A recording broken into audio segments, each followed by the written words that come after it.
Good evening, I'm Dan Bourchier. Welcome to the Garma Festival here at Gulkula on the lands of the Gumatj people of the Yolngu Nation. I pay my respects to the elders and the old people who have protected their country and proudly maintained their culture. Thank you for inviting us to share in some of your stories. Here to welcome us, Yadariki player TJ Manangaru.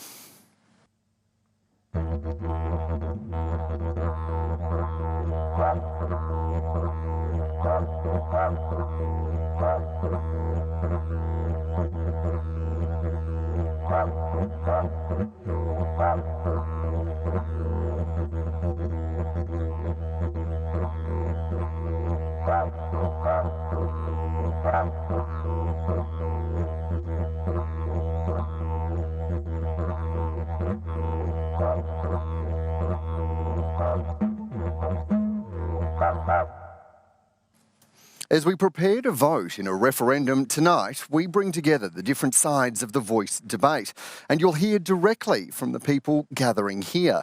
Joining me on the panel, Yolngu elder and co-principal of the Gulkula Community School, Meriki Ganamba Stubbs, Gunai Kernay and Watjabalak journalist and writer Ben Abadangelo, Professor of Australian Indigenous Studies, Marcia Langton, Assistant Minister for Indigenous Australians, Malandiri McCarthy, and proud Wiradjuri woman and lawyer, Taylor Gray.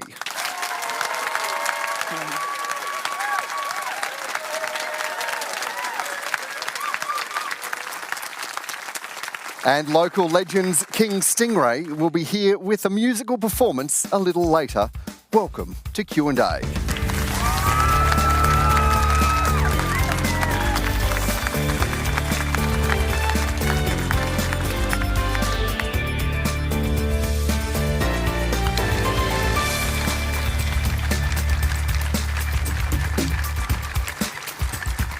Remember, you can live stream us around the country on iView and all the socials. Quanda is the hashtag. Please do get involved. We're here tonight to discuss the referendum and voice to Parliament. And of course, disagreeing is a part of any conversation. It's just so important that we do that with respect. There's much at stake for everyone involved, and how we have these discussions will inform the kind of nation we become. To get us started, here's a question from Jambawa Marawili.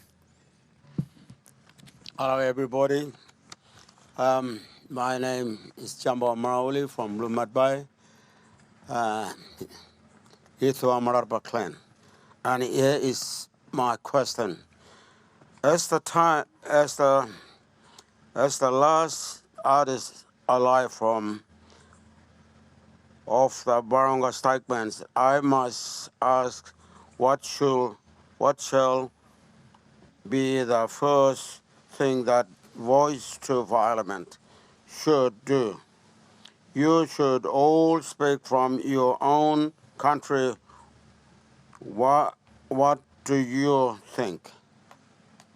Thank you, Jumbo. Malandiri.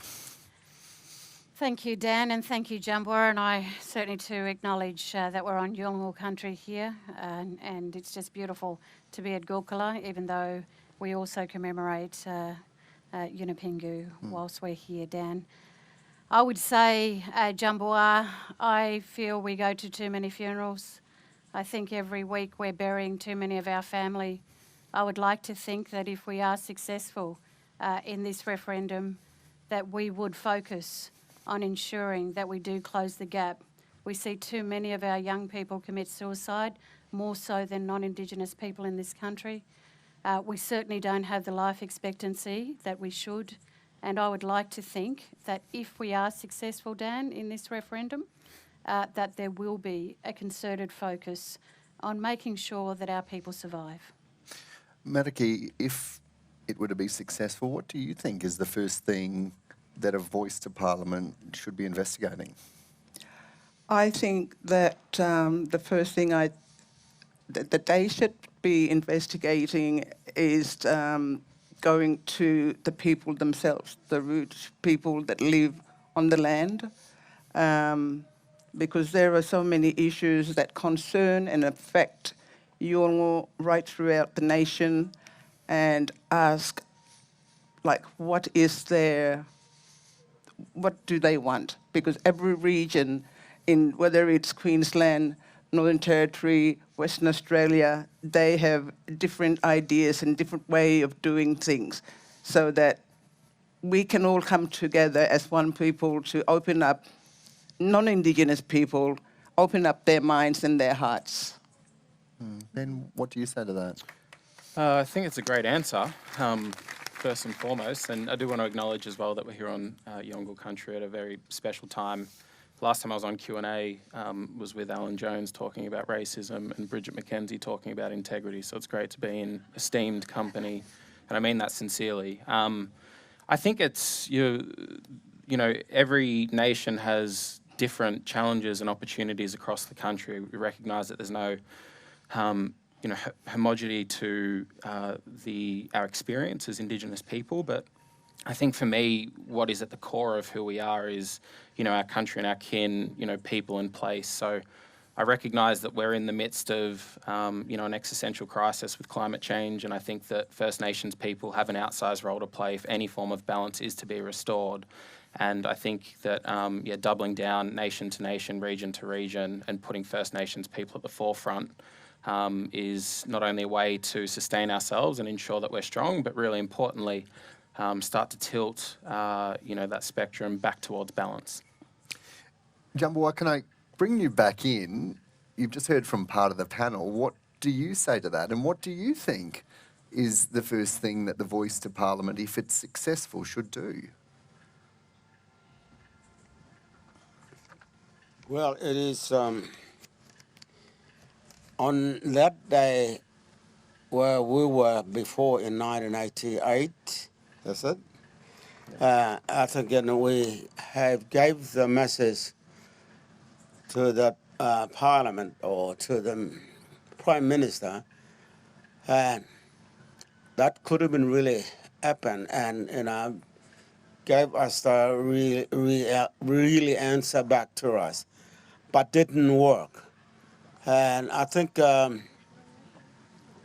why we have to let it go, because if we Indigenous people that we want to have right in our own country, the voice must be heard, and I think we need to fix that.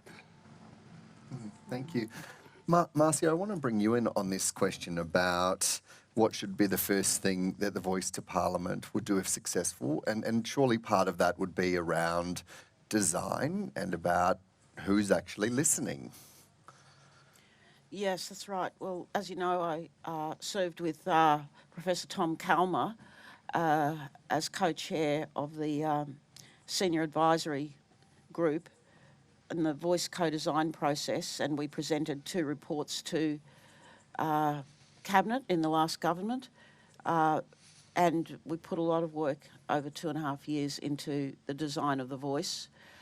So, in the first instance, I imagine if I were there, and I won't be, but, hypothetically, I think the national voice, its first job would be to make sure that it has the views of all the regions, the regional voices.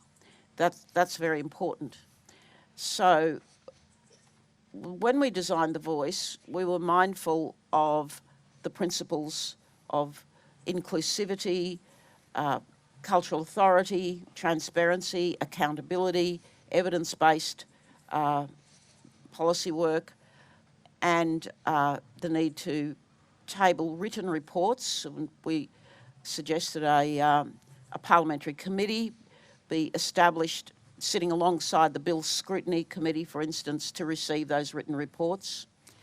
So the Voice would have the role of scrutinising all legislation and identifying the bills that are highly relevant to Aboriginal and Torres Strait Islander people, and also would play a role in the development of any such bills. We designed the Voice, with a particular kind of, the national voice with a particular kind of representation, say one from the ACT or, 2 from this state, 2 from that state.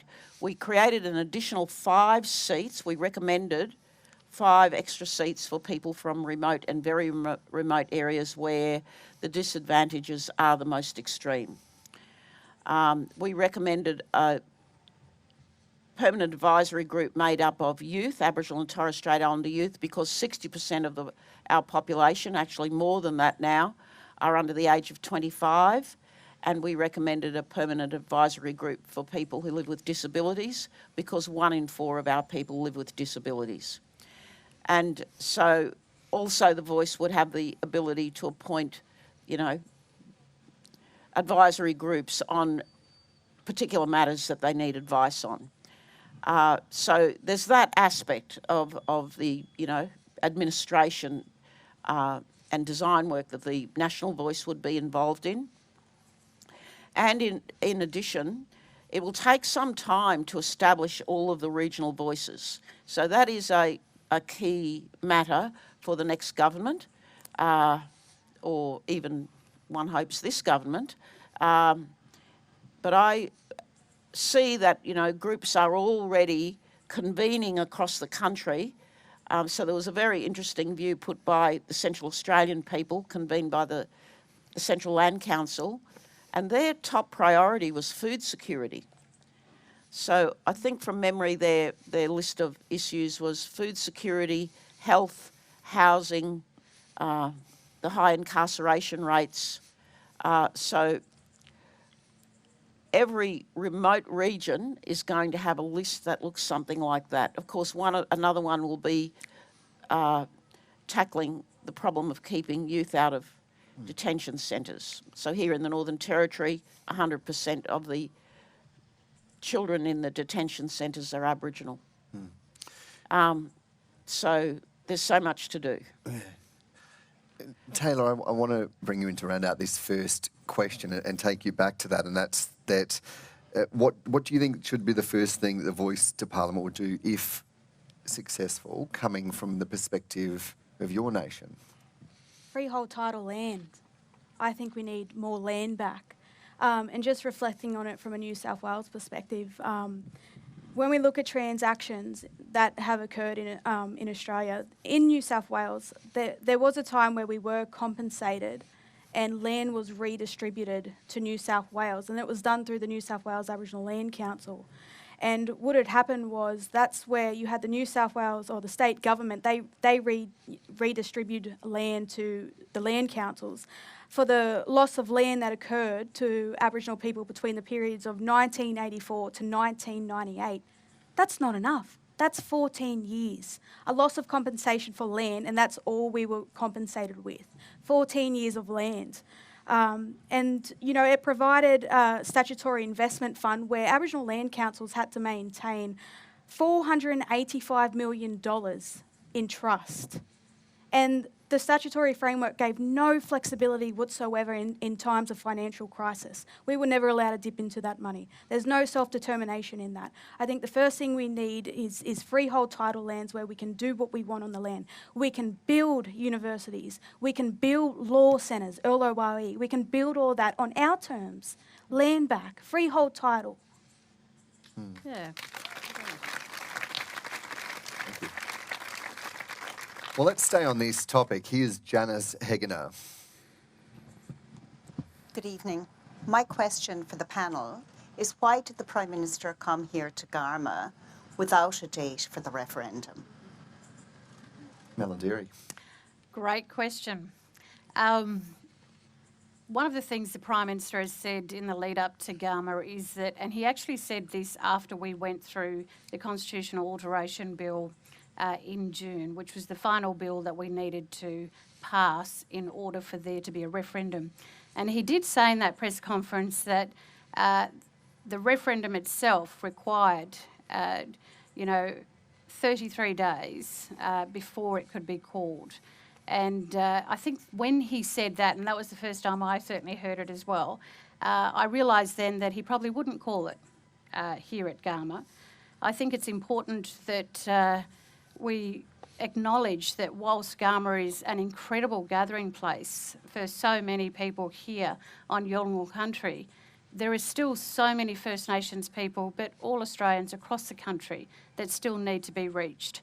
And I suspect that, the Prime Minister has always said that he has to make the decision between October and December. And clearly, if you look at the maths of that, that probably gives you an indication of 33 days of working back from particular dates between October and December. And it didn't include the first week of August. And the Prime Minister also said that we wouldn't be having a 10-week campaign while here on country. 10 weeks from now is roughly the 14th of October. Well, you only have to ask Australians, right? I mean, how many times do you guys like going to the ballot box? Like, seriously. And so obviously we're mindful of the fact that that there has to be a time that does work for Australians to go. I personally have certainly hoped that the Prime Minister can do it long before the wet season in the north, because it's logistically difficult for those of us who want to get out polling, and for First Nations people or all of those cattle stations and people who live in the remote north to be able to get to polling booths. So there's a practical agenda there too, but I'm sure the Prime Minister's been given all sorts of advice, but that's certainly one advice I've given. Just on that, is the wet season and That's inaccessibility an active it's consideration here? It's a massive, consideration. I've probably done about 6 or 7 different forms of elections, from territory elections and federal elections, and that time of year is really difficult for those of us in the north. Just logistically, Dan, we find it tough. You've got to have your 4-wheel drives, you've got to get out there, you've got to cross rivers and causeways, and if the rain's coming, the rain's coming. And it's not just for those of us who are looking for the support at this referendum, it's just the practical work of the Australian Electoral Commission. All of their staff have to travel out in all of these remote and regional places, and it's tough work. So do you reckon it's going to be the 14th of October? I reckon the earlier the better, the Prime Minister. There you heard it here first. I want to go to Marcia. The Prime Minister, while here on country, has ruled out delaying the referendum. We've seen the polls trending in a way that many are not very happy with. If they continue in that towards the no side, the question has been suggested that it could be split into 2 parts, one about recognition and one about a voice. What do you think about that? Well, that is not what Aboriginal and Torres Strait Islander people want. The majority of our people want constitutional recognition, not just as a symbolic act, but also as a practical act, and they want that recognition recognised through the establishment or the entrenchment of the voice in our constitution, so that it cannot be disestablished by governments on a whim in the future. Taylor, how important is the date? Should we know it this far out, or is this just part of the theatre of the politics of it? Maybe it is. Maybe it isn't. I don't know. We should put it to our people first. When do we want to hold it? I don't know the date myself. Let's ask Mob. I don't have the answer. What do you mean by that when you say let's put it to the people? Are you talking about the whole concept or just the date? Just the date. Just the date. I think the Prime Minister's got that power in the legislation. But we're going to keep with this discussion, and we're going to go to Grant Paulson. If the voice fails, will First Nation Australians get an advisory body similar to ATSEC, which could be disbanded or done away with by any future governments? Ben. Well, I think if the voice fails, actually, it has to be regenerative for us. And I think that we must, as a collective, say goodbye to reconciliation and usher in an era of reckoning. And I think move away from this doctrine of recognition and move to a rights-based agenda, which is what we are absolutely deserving on. And I think there's a lot of doom about the no to this. But I think that there's also a lot of power in stepping away. And I think that the no leaves a clean canvas. I think that either way the referendum goes, we're still going to be confronted by a very slow and pervasive violence.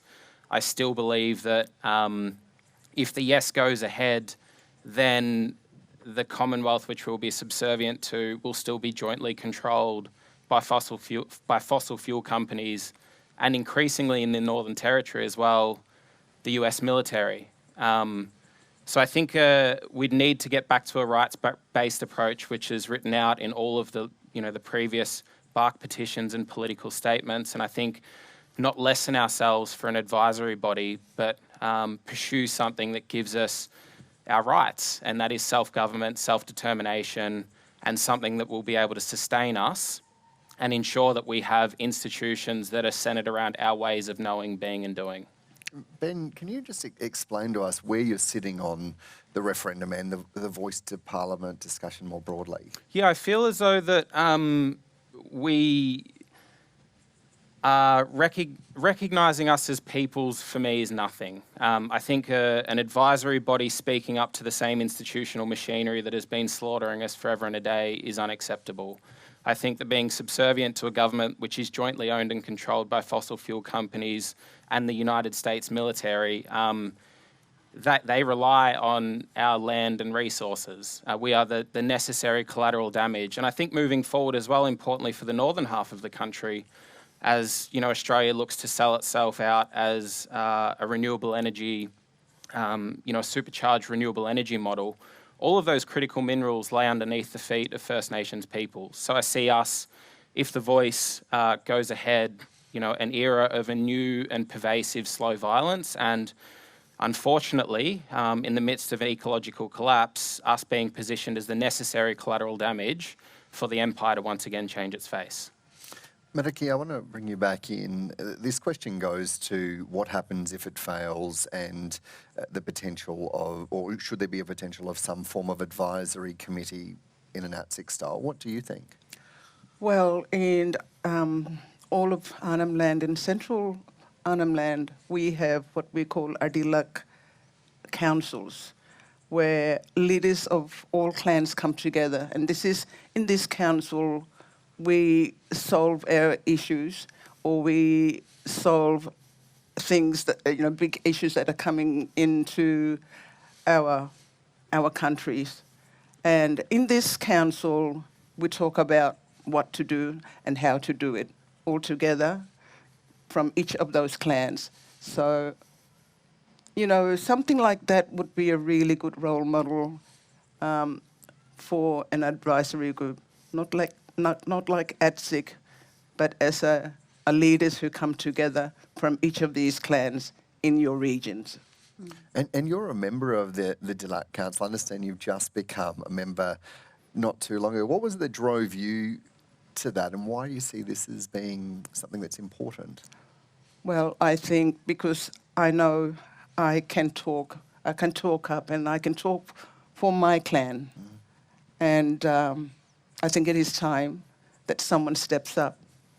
And, there are important things that the Yolngu or a leader would know.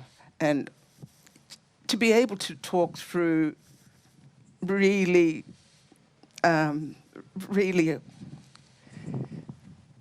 issues that affect your clan, issues that affect children, issues that affect education. And, this Dilak Council, they are strong. We help each other. We talk to each other. Well, next we're going to hear from Nagara Murray. In Victoria, we have a democratic elected voice. It's called the First People's Assembly of Victoria. I'm one of the co-chairs. My question is, what can the panellists say to reassure us that the voice is just the first step and that government will follow through with treaty and truth, given the Uluru Statement from the Heart calls for all three? Marcia. It's a question often asked. In fact, there's a group who call themselves the Progressive No's, who are against the voice because they want a treaty first. And I think they represent a profound misunderstanding about first of all, the nature of the potential treaties in Australia, but also a profound misunderstanding of how the governmental arrangements in Australia work.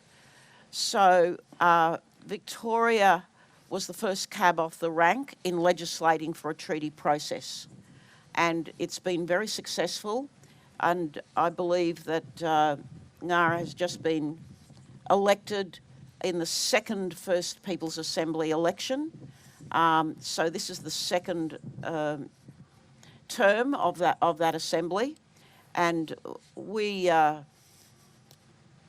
imagined when we were writing our voice co-design report that that assembly would be the basis for the regional voice arrangements in Victoria, because there are representatives drawn from a number of regions in Victoria, and they could advise on how they want to develop their own regional voices on the basis of self-determination.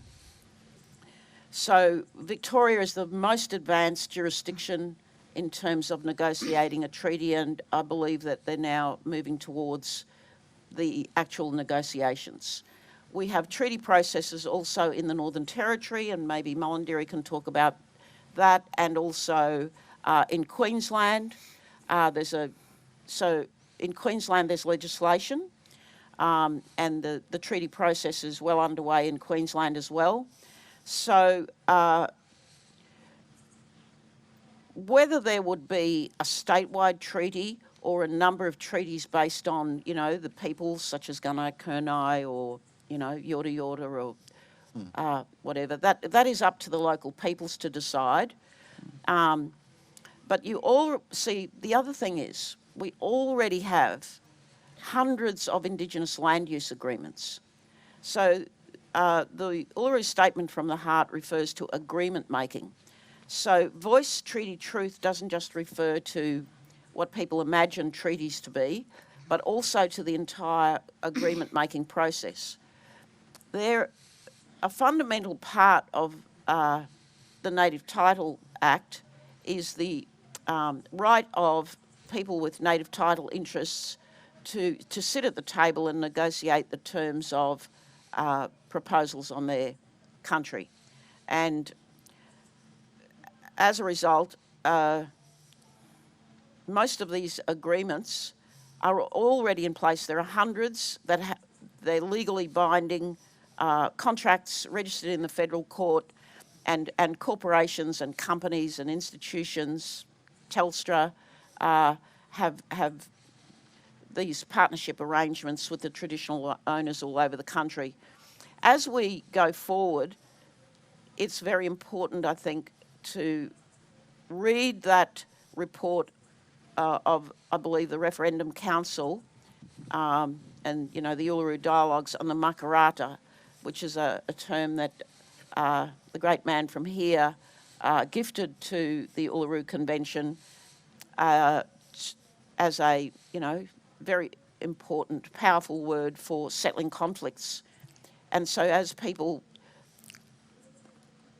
figure out how Aboriginal and Torres Strait Islander people are going to live in this country and on what terms, he wanted that to be, you know, decisive and peaceful. And but so many people have negotiated away their native title rights, their civil rights, and there are many agreements that fall below acceptable standards. And so a Makarrata Commission would then give advice to local groups on the standards that they should maintain, especially so that they don't negotiate away their own rights.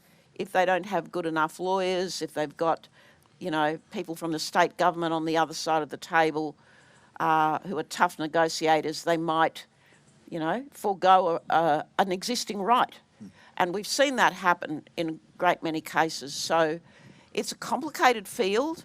All of this is on the public record. It's, as I say, in law in several jurisdictions. It's registered on the National Native Title Tribunal website, all of the agreements. Yeah, it's out there. You mentioned lawyers. Taylor, you're a lawyer. This is an area that you have been thinking a lot about. What's your take on it?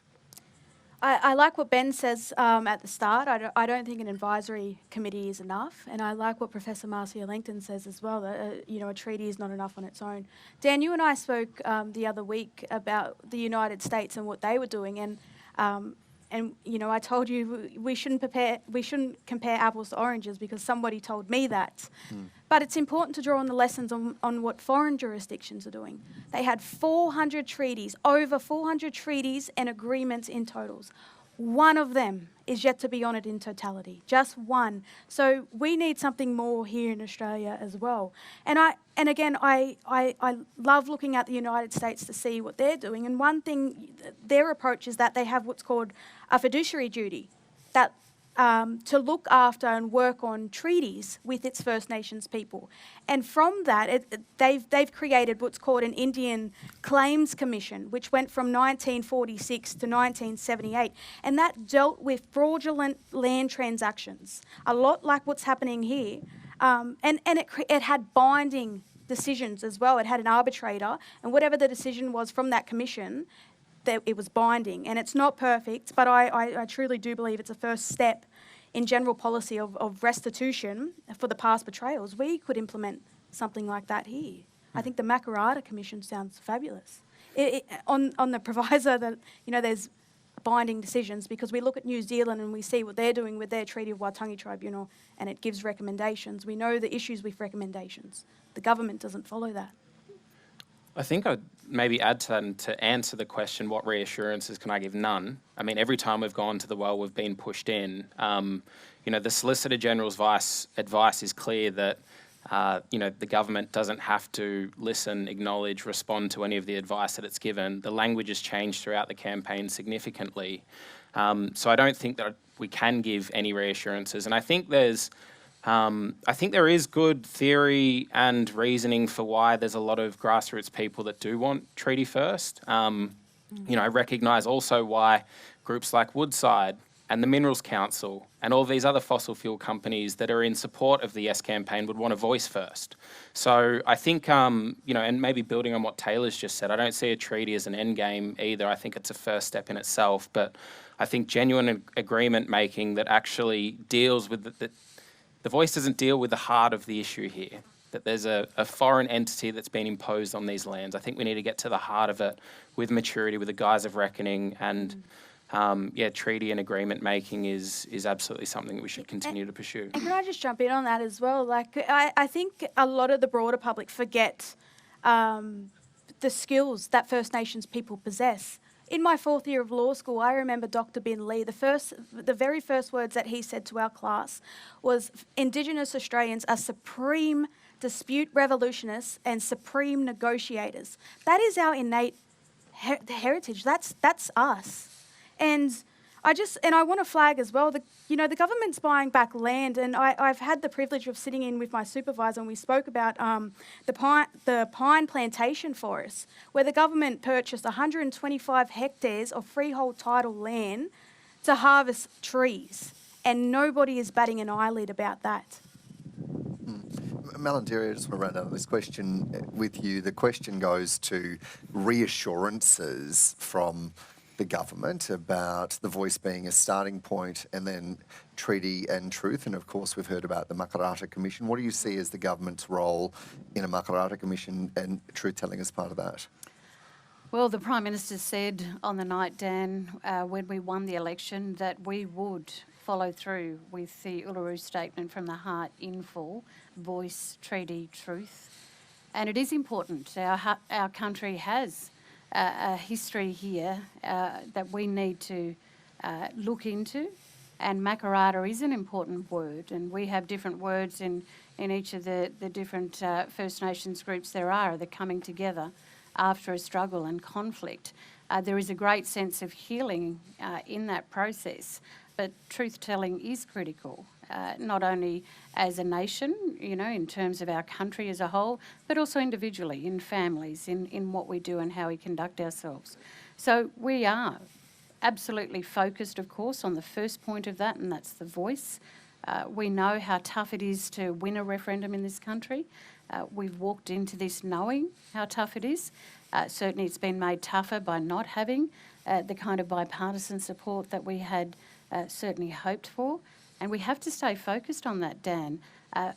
In all the years that I've been able to work and certainly serve the people of the Northern Territory, whether it's at a federal level or in the Northern Territory Parliament, I too have looked at the structure of the Westminster system and see that unless we have the opportunity for First Nations people to influence the system in quite an important way, like a voice to the Parliament, then I think we're going to continue with the status quo as much as, and it's interesting listening to Ben and Taylor, but, from my experience in the Parliament, we need to have a greater sense of strength and power in being able to influence, and I do believe the voice would do that if we are successful. And if you're just joining us, you're watching a special Q&A from the Garma Festival. And this is the first Garma since the passing of Gumatj trailblazer and leader, land rights pioneer and 1978 Australian of the Year, Yorna Pingu. And I pay my respects to his family, clan and people. In 2008, he wrote of this place and his education, saying, "Our ceremonial grounds are our universities where we gain the knowledge that we need." In a sense, I wonder if we're all standing at the edge of those grounds this year as we talk about the future.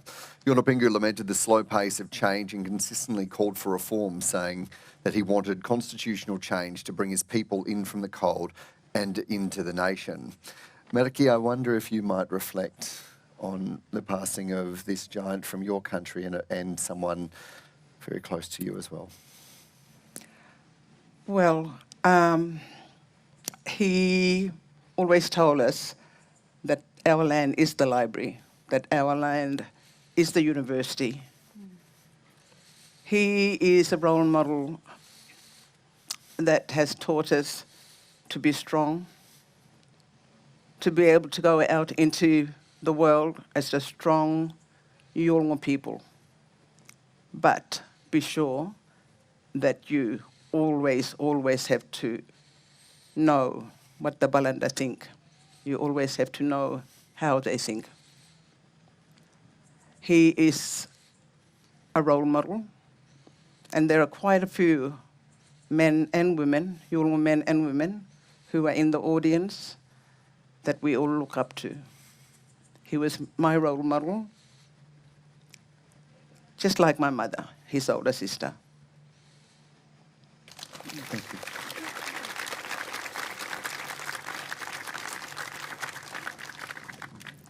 I want to bring in now Maureen Namanayilk from Mamadawaran Outstation in West Arnhem Land. Hi, my name is Maureen Namanayilk. I live at Mamadawaran Outstation in West Arnhem Land. I'm 16 years old and a school leader at Nautican Academy. My question is, 2 years ago, my community in West Arnhem Land fought for independent, Indigenous-owned education. For the first time ever, I can go to school every day. Now I worry about my family living on other homelands. Kids are still turning up to empty schools buildings, hoping that a teacher will show up more than one day a week. It's fantastic that the government has given over $6 million to the Garma Institute. But that won't reach the 1,000 unfunded Indigenous children in Arnhem Land. When will we get the same opportunity as every other child in Australia?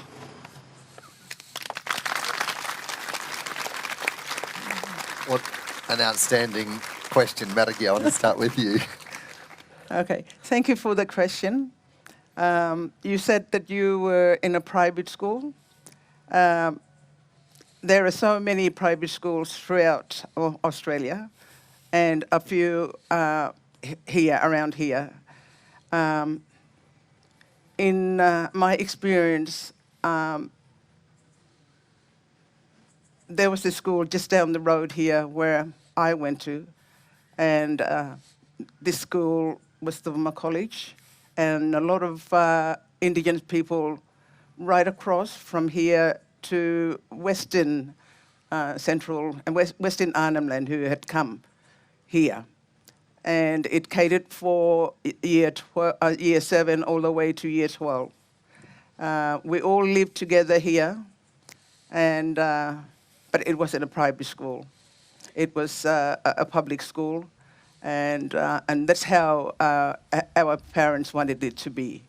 Yeah, it was a really good school, but I myself personally don't believe in private schools, and because kids come to private schools and they're lost in the system, and we would rather work with the Northern Territory Education Government to help each other, to have ideas shared together, to share right across Arnhem Land and the Northern Territory, and have a really good,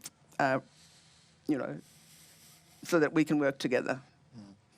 And thank you, young lady. If you've got friends and you're still a young woman, this is your future. Tell your friends and your Balanda friends and whoever, that your children and Indigenous of East Australia cannot be oppressed anymore. The Balanda are recipients of the imperial tradition, so please, everyone, vote yes. One of the other areas, Dan, and I think is homelands and outstations. What you're doing is terrific, Gumatj, out there, and we need to ensure that there is more support for homelands and outstations across the Northern Territory, but also in other jurisdictions. I've just come from the APY lands. I know that there are questions around that, which I want to try and understand from the South Australian Government.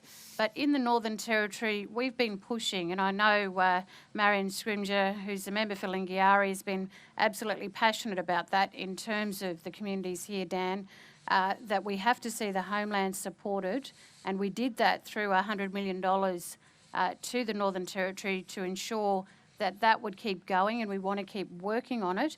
But the other area that we're having a problem is in the Senate with the Housing Fund.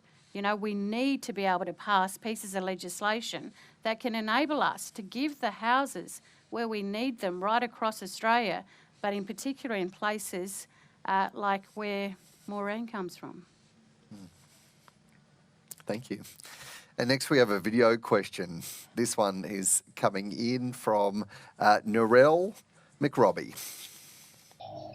I am a tribal Aboriginal and I hate the welcome to country.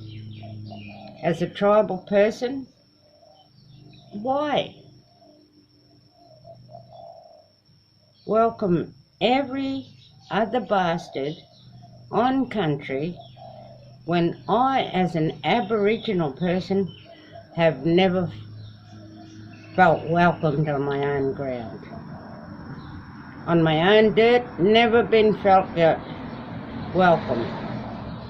Welcome everyone in to continue to take.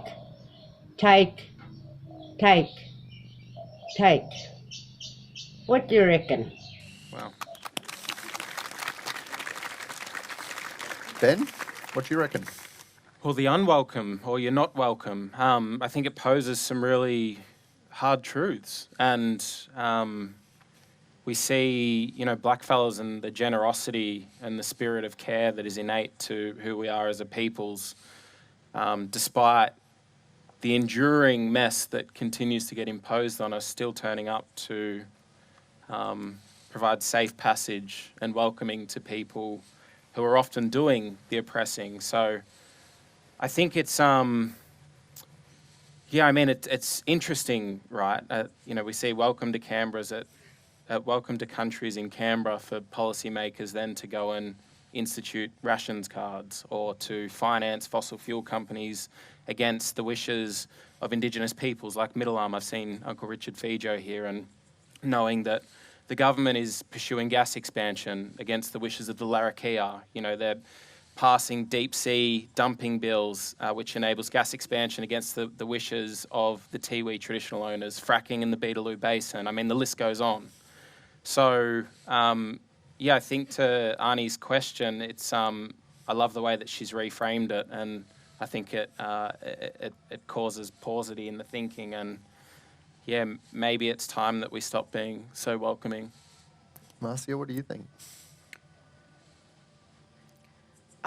We were welcomed here by Jawa Yunupingu this morning in his language. The Gumatj own their land here. It was granted under the Aboriginal Land Rights Act in the Northern Territory many years ago, and the land is owned in trust for the traditional owners by a traditional owner trust. So this land rights arrangement here is the best in the country, and was, developed at a time when such rights were conceivable. The opposition to our rights since has been rather ferocious, and we're seeing that in this debate.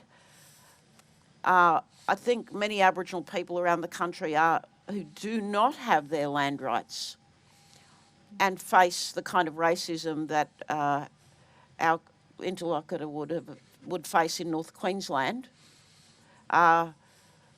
would feel quite differently. She would, I imagine, and I'd like to hear more, feel that she can't welcome people to her country unless she has formal rights in her own country. And I've seen the racism in North Queensland. I worked there for many years. It would be a terrible burden on a traditional owner to welcome people who hate Aboriginal people. That's the truth of it. In some parts of Australia, it's like that. And we see the surge in racism in the referendum debate. And going back to the question of treaties, the reason why we're discussing this is because it's been raised by the opposition leader as a scare tactic, saying that, the voice is a Trojan horse and the government's being secretive about the real intentions of negotiating a treaty. So as I indicated before, all of this is in the public domain. It's legislated in at least 2 states.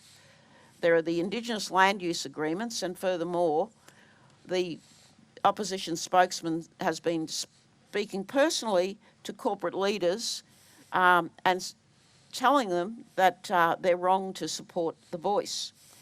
And I know some of them have explained to him that they have formal Indigenous land use agreements, registered contractual arrangements, they're registered in the federal court, and that, these are not only reflect the values of the company, but the compliance of companies with Australian laws and with international standards set by their shareholders. So the opposition spokesman thinks nothing of that and continues to hoodwink the public into believing that the corporations that are parties to Indigenous land use agreements under the Native Title Act have been hoodwinked into a woke position. So this is all, language from the United States. It's a particular kind of campaign tactic. It should have no part in Australian politics, and the Australian people are entitled to know the truth about Indigenous policy. It's much more complicated and complex than the opposition spokesman would have you believe. And I've been really disturbed by the debates of the last while, especially during the last week. Nobody's being deceptive about treaties. They're well underway in Victoria and in Queensland. In WA? And yes, and in WA, where 4 Indigenous land use agreements have been legislated as the Noongar settlement by the Western Australian government, and therefore the Crown in Western Australia is a party to that settlement.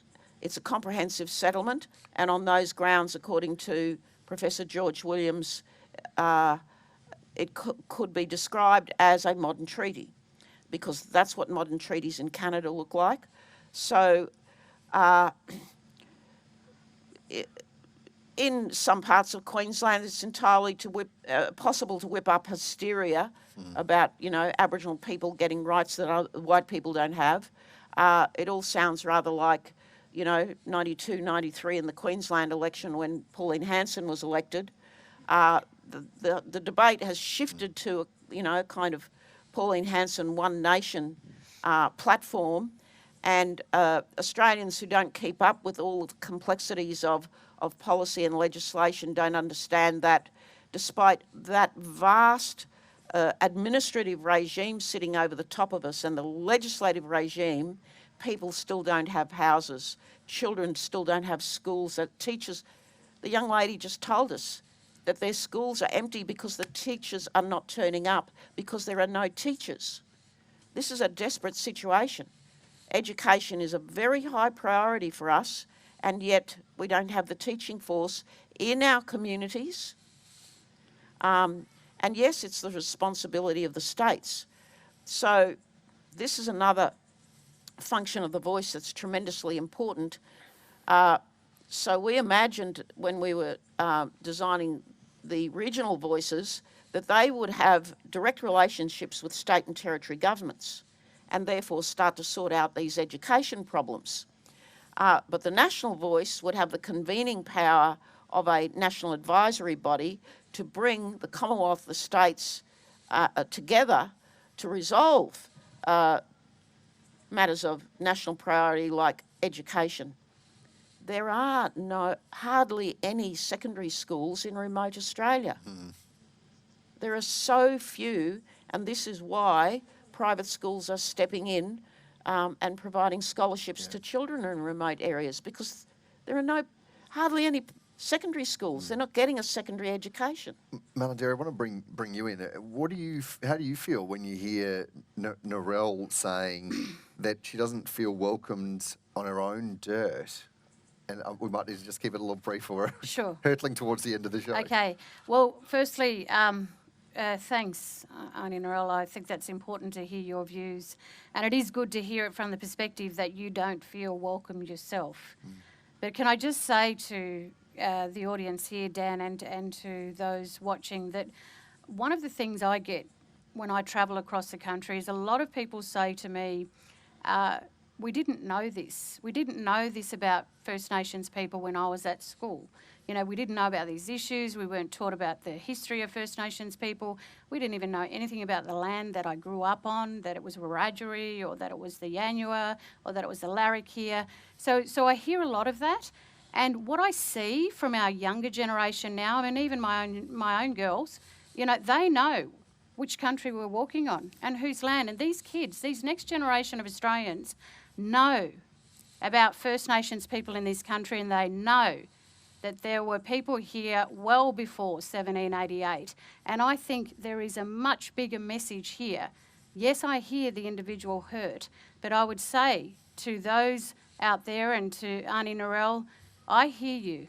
But I think collectively for our country, it is a good thing. And if First Nations people do not wish to welcome, they have a choice to say no when invited or asked to do so.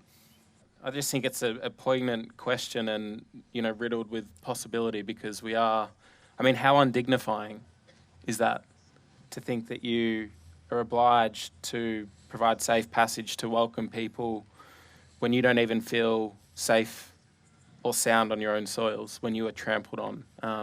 And I think within that question that calls for paucity, and within that paucity there's possibility. Taylor? I think it's a valid question. And for what it's worth from my perspective, if you want to say no to welcoming people on your land, say no. But I will leave you with this. Yet another quote, Dan. You've got some great quotes. And it's an Indigenous man who was a professor in political science, and he said this: "We will never have a powerful lobby or be a smashing political force, but we will have intangible unity, which has carried us through centuries of persecution, and we will survive. We will survive because we are a people unified by our humanity, not a pressure group unified for conquest. That is the legacy that our mob come from."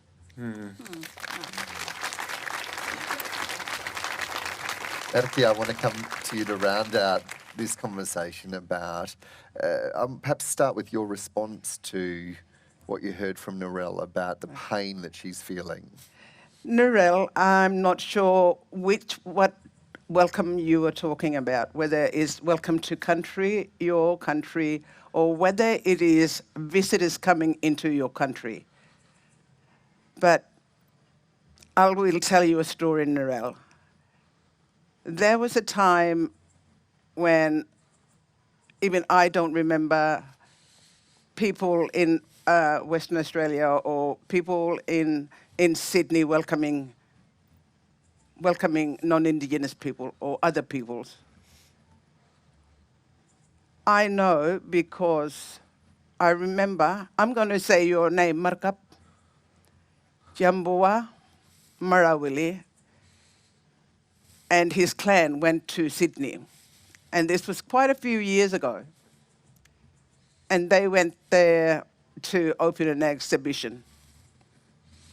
And I remember, I didn't go at that time, which I usually do.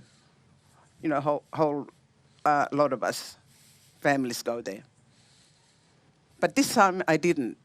And I remember that there was a smoking ceremony on the top of a building. And you had a big tin with leaves in it. And they smoked it because there were so many people that you smoked that day. So this smoke was coming out from the tin, right? And then the people started coming around the tin so that they could be touched by the smoke, means welcome to our exhibition. And from then on, that smoking ceremony started happening everywhere. In the Yulngulu room, smoking is only done after death has been finished, after initiation of young boys, and of course the birth of a child. That's when the smoking only is done, and only by leaves and fire. Nothing to do with big bins or anything like that. Thank you. And that's almost all we have time for. Please thank our panel, Meraki Ganamba, Starbucks Ben Abadangelo, Marcia Langton, Malandiri McCarthy and Taylor Gray. Love it.